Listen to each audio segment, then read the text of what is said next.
Hello, and welcome to Recent Activity, your new favorite entertainment review podcast that attempts to cover every film, every show, all at once. I am your co host, Andrew Morgan. With me, as always, appearing in Infinity Vision, it's Shane Beauregard. How are you, sir? I am doing fantastic, sir. I'm doing great. You are a premium format if I've ever seen one, sir. Thank you, I sir. appreciate it. Thank you, as always. Uh, I'm mixed on this whole doomsday thing. I wonder if we'll get to it because we are going to do a full on Marvel episode, and people are probably like, "Didn't you guys do this a few weeks ago?" Shut up. Yeah, We got updates, people. we do it every quarter. Be ready, people. Yeah, we should. It's like we're doing the stockholders call or whatever. Updating everybody quarterly. I love that. We have Punisher One Last Kill, which premiered last night. We are recording this on Wednesday the 13th. Ooh. We're going to talk about that one, the return of Frank Castle to the MCU after being absent from Daredevil Born Again season 2. After he appeared in season 1. Shane has watched all of Born Again season 2, so I'm going to pick his brain about where that storyline is, how this all may tie together, and then touch on a little bit of Spider-Man Brand New Day, how that's going to all transpire with Frank Castle in the trailer there as well. But let's start up top, Shane. Let's get to Punisher One Last Kill. This, as I said, premiered last night on Disney Plus, straight to streaming, a special presentation, a shorty, as it were. This is less than an hour, I believe, or it feels 44 like minutes. Yeah, it's basically an episode of TV, but isn't really formatted in that way. It's kind of this weird zone where it doesn't feel cinematic. It doesn't feel like a movie because there's not enough, like, I don't know, backstory stuff. It's in this weird zone for me. I don't know if you felt the same way. We can get to that in a sec. This, of course, brings John Bernthal back into the character of Frank Castle, doing kind of I want to talk to you about timeline. We'll get there too. I don't want to go too crazy. This is directed by Ronaldo Marcus Green. We talked about this when we previewed this. This is the guy who directed King Richard, was the last thing that he did with that. He co-wrote this with John Bernthal. It stars John Bernthal, has some characters who we're familiar with pop up in here. The only one I wanted to kind of discuss with you, of course, is the appearance of Judith Light, who is the person who kind of gets the most lines or kind of focused screen time outside of either what I would like to categorize as red shirts getting their ass beat and murdered by Frank Castle, or a smattering of hallucinations, flashbacks, things with other characters we have, including pieces of Daredevil and some other military aspects. But we have this as it follows Frank Castle, a PTSD-addled veteran who returns to action when Ma Nucci of the Nucci crime family, a wheelchair-bound crime matriarch who seeks revenge after he killed her son, forcing him to fight off the city's criminals descending upon him. So in essence, this is again a weird framing, Shane, because we haven't seen Frank Castle in a while.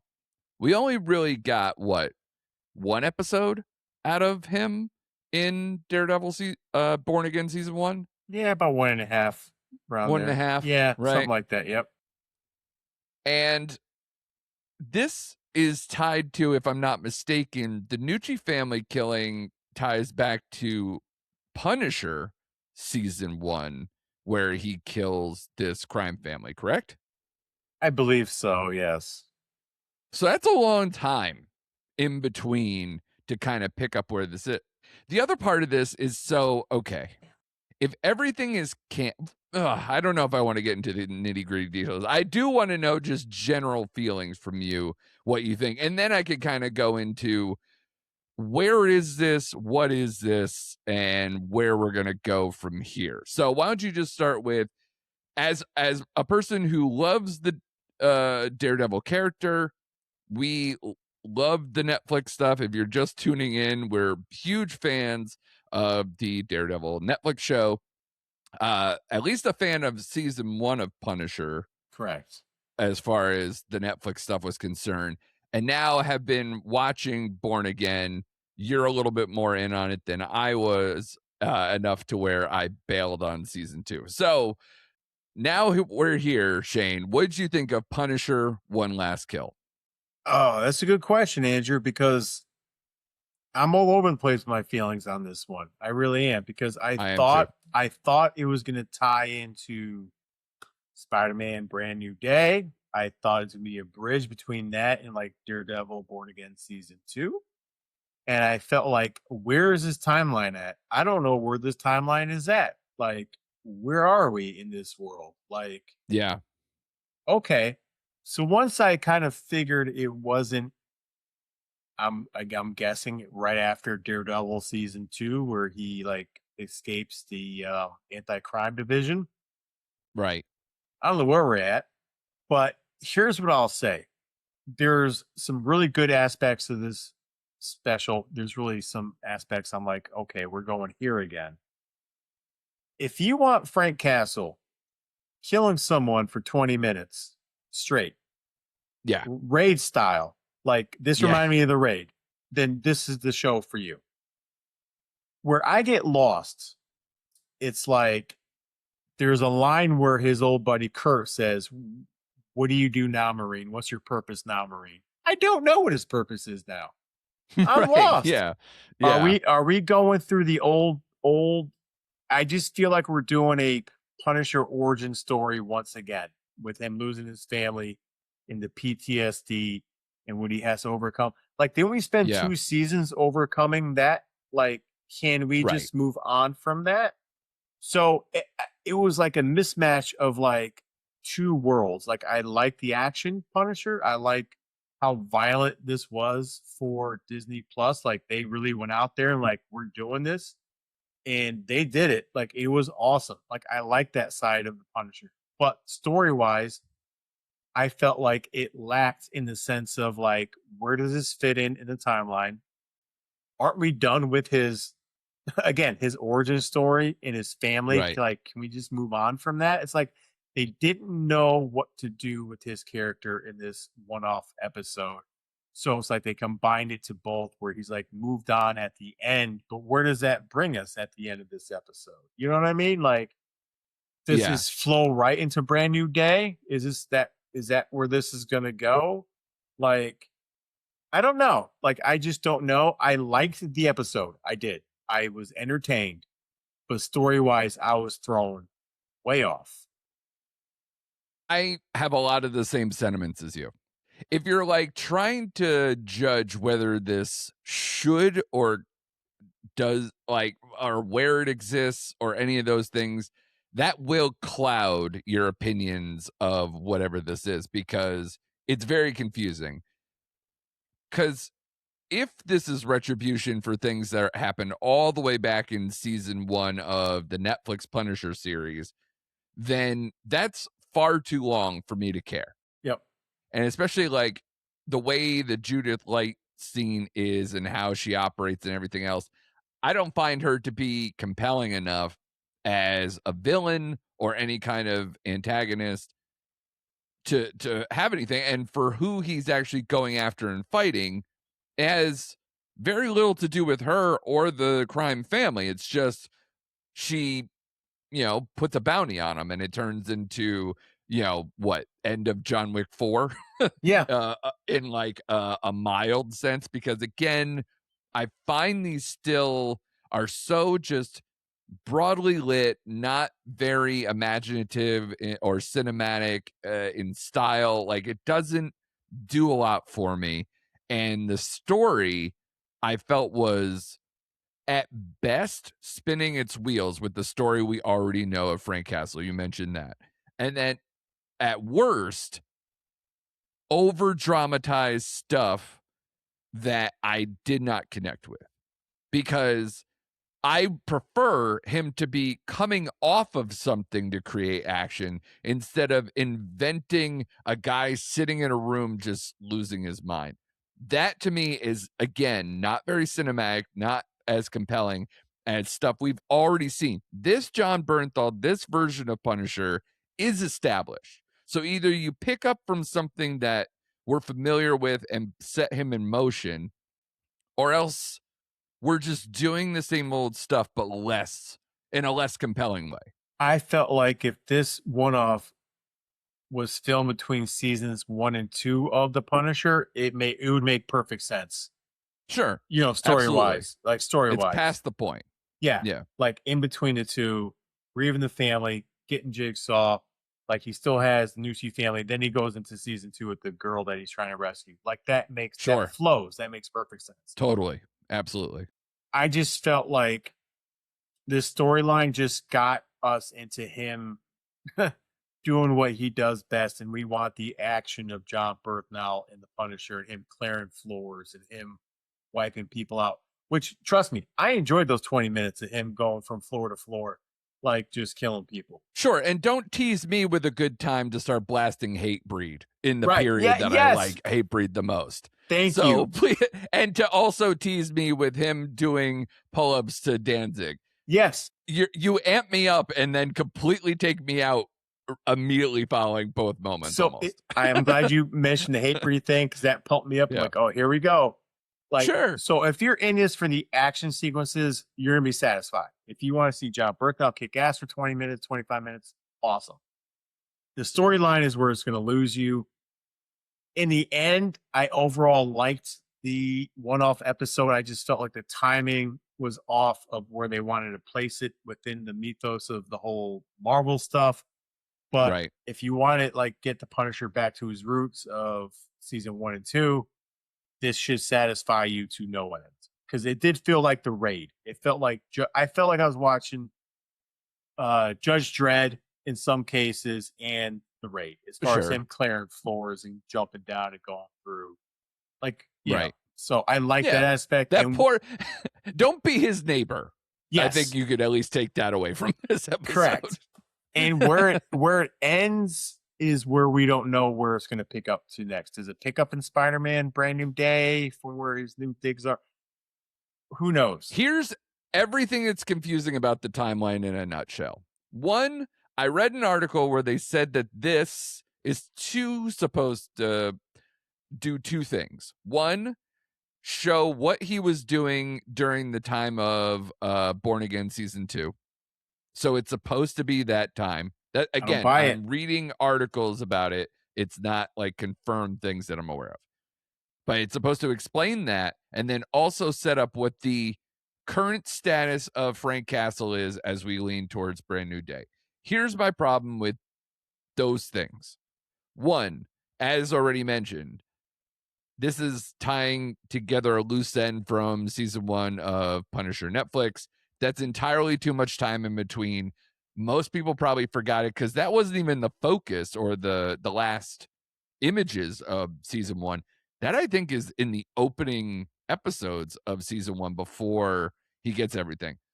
But even all that aside, if this explains what he was doing instead of what was happening in season 2, I don't think he would like it explains fully. It doesn't justify, it doesn't carry over any kind of vibe or status point of anything from Born Again season 1, let alone show what's kind of going on with season 2.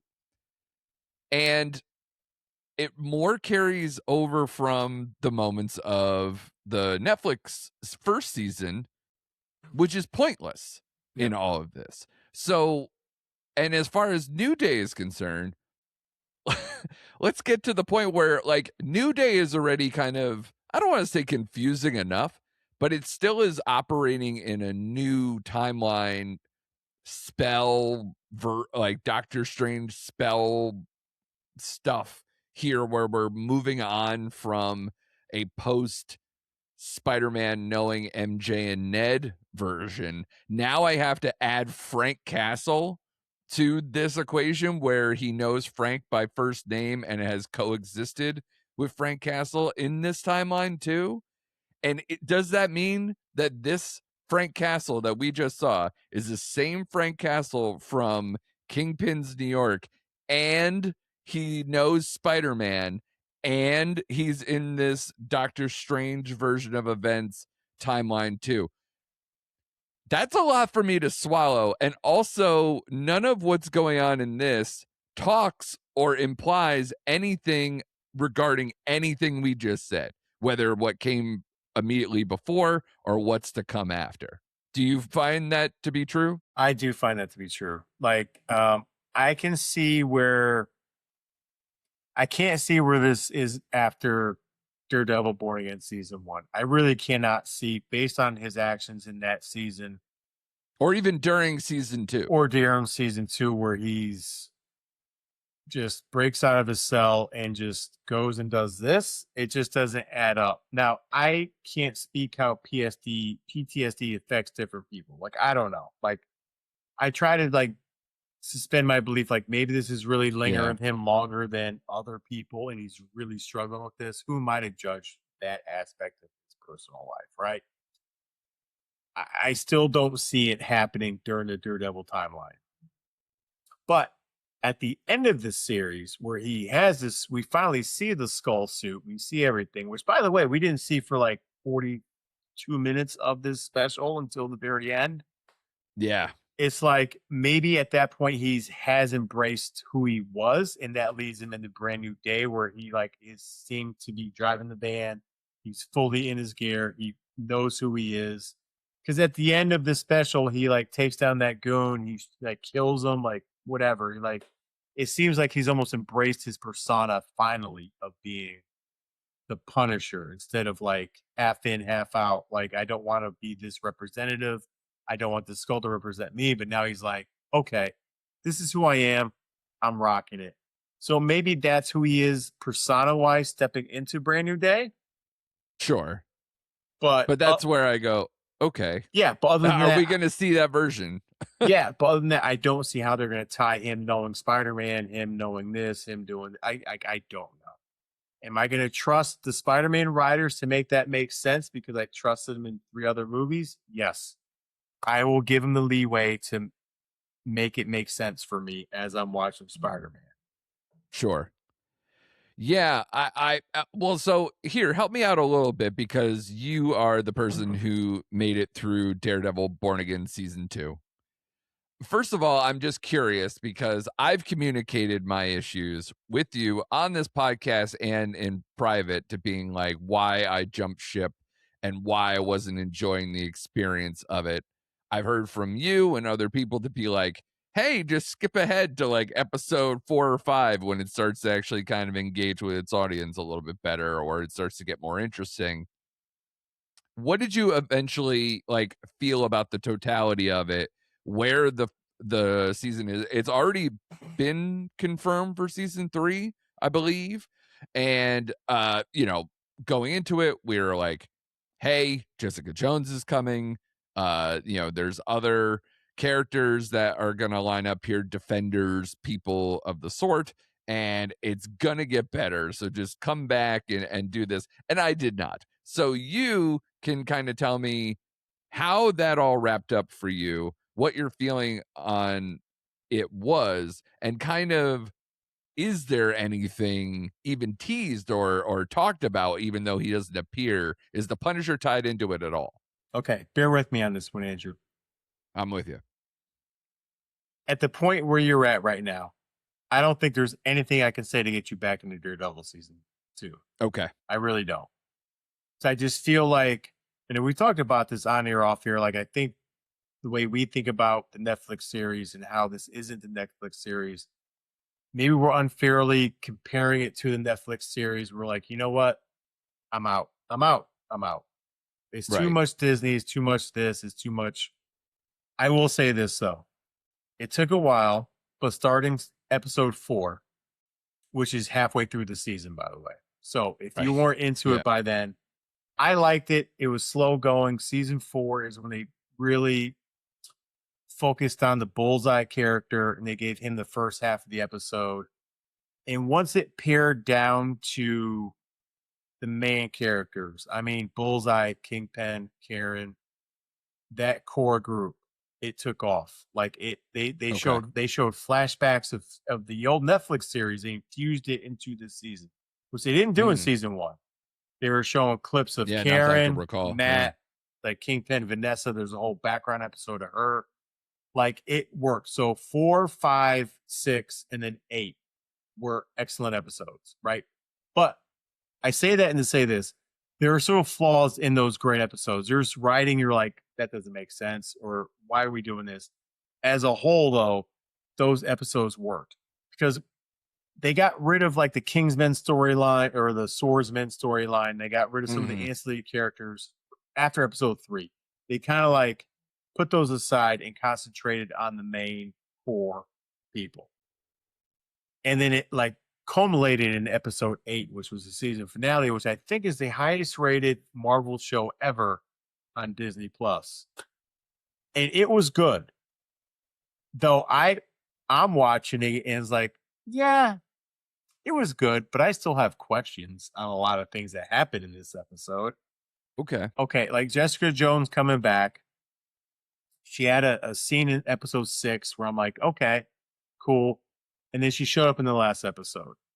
So there's characters where they introduced where I thought they were planting for season 3 already. Jessica Mhm. Jones, the Matthew Lillard character, I think Okay, yeah, right. was planted for season 3. Bullseye ends up being a bigger part, and he's going to be in season 3 even more. They Mm. spoiler, they bring back Luke Cage in a scene where I think they set him up for season 3 going forward. So So season 2 is not what I thought or what we thought might be.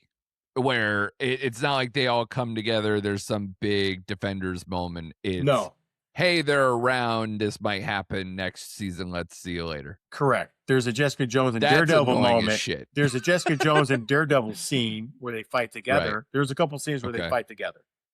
Okay. Um, and then Kingpin in the last episode goes fucking bananas. So this is why I don't understand is where is his power set? Because he goes like Darth Vader, Rogue One hallway scene, absolutely bananas, and like rips people's limbs off and throws them off building, Right. which was really cool. Like, leave it to Marvel; they know how to fight a hallway scene. They are the king of Oh, of, well, of yeah. filming hallway scenes. Yeah. The fighting sequences in this show was up to the old Netflix standard, but story wise, it was up and down. Is all I'll say. And where they leave Kingpin, it's like I'm done with that storyline. We've had it for 5 seasons. It's like, can we move on to the Matthew Lillard character, whatever he has up his sleeve? Can we move on to more Bullseye? Can we move on to like Dark Avengers or something street level? Because as great as Vincent D'Onofrio is, like it's 5 seasons. Like that storyline is bled through. I think it's finally done. It's Yeah. culminated. Especially if you tack on Echo. Yeah, and she wasn't even mentioned. Punisher wasn't mentioned. Spoiler, you should have watched it by now. But Daredevil reveals him. Matt Murdock reveals himself to be Daredevil in the courtroom, trying to prosecute Wilson Fisk. He ends up in jail at the end of the season with the ATF, Anti-Task Force, and other members. And Kingpin ends up in exile. Um, Bullseye ends up working for Matthew Lillard as opposed to Luke Cage, who comes back to Jessica Jones. And that's kind of how it wraps up the season.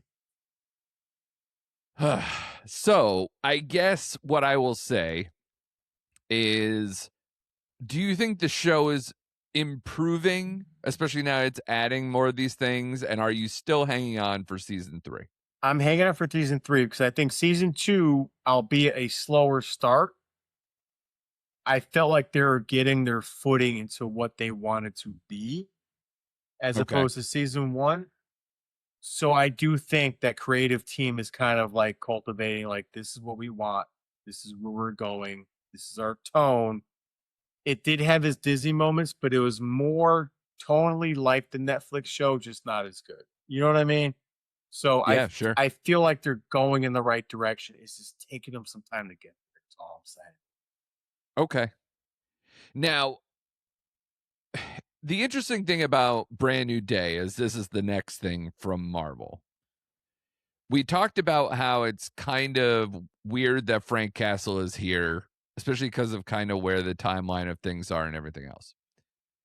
Daredevil is in this weird place with Born Again because if you again tie into Spider-Man Brand New Day, there's no sign of Daredevil, but the hand is present throughout like the end of the trailer, like very prominently.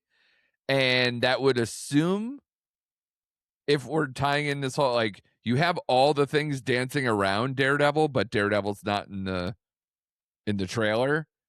So I guess a couple of things. One, where are you sitting now with Brand New Day as far as like maybe hype meter, how you're feeling about it as I guess a movie, but also now seeing like some of the pieces around it not fully come together yet. Is it like weighing on you? Like what is going on here? No, Like are you confused or are you just like this is a separate entity, I'm going to enjoy this? How is this working for you? I think this is a separate entity. I'm going to enjoy it as it's coming to me. I think a lot of the internet talk is like, is he breaking Daredevil out of jail? I think it's a misdirect. I think the hand is there for a different purpose. Um, I'm going to enjoy it for what it is because I like the first three films of the Spider-Man series. So again, I think they're setting us up just for internet talk. It could be the hand is rescuing Kingpin. It could be they have something to do with Kingpin. Maybe they bring Kingpin into the Spider-Man series. I think Daredevil may be mentioned. I don't think he's going to be in it because I think where they are going to start season 3 of Born Again is Matt Murdock in prison. I think that's going to be the main storyline is him in prison in season 3. So I don't see him getting out in Okay. Brand New Day. Right. But I'm excited about Brand New Day. Like, let's go. Like, nothing's going to convince me that the movie's going to be bad. I think it's going to be excellent. I'm still hyped for it. And the interesting thing though is that I am confused about Frank Castle The Punisher confuses and the me integration. because Yeah, and even like the hand and all that, it kind of confuses me because there's a lot of mentions of other canonical Spider-Man things and also mentions of X-Men tinted things. yes, So honestly, it's I a lot. have no clue what's going on. And part of that intrigues me because it's not like I'm geared up with some kind of level of expectation of what this is going to be because I think it's confusing me enough. But I'm also a little frustrated because I am confused with how many elements, how many cooks are in this kitchen without it tipping to something else. And I also don't know if this is supposed to be a feeder into where we are with Avengers Let's Doomsday assume either. let's assume that this is going to be a feeder into Doomsday. That's my assumption. I assume this is going to feed us right in one of the last scenes is going to feed us right into Doomsday.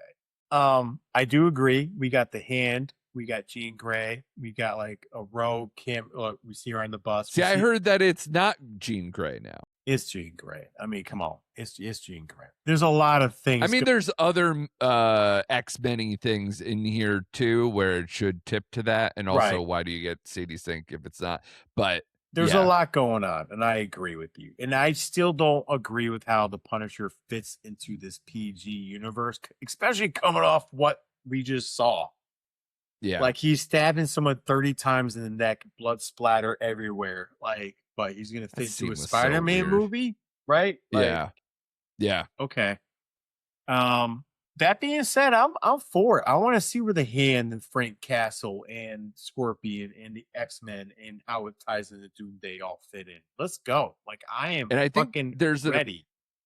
there's like Boomerang in there, Yeah. and There's another. I'm forgetting. There's another Like, villain too. yeah, there's like two other like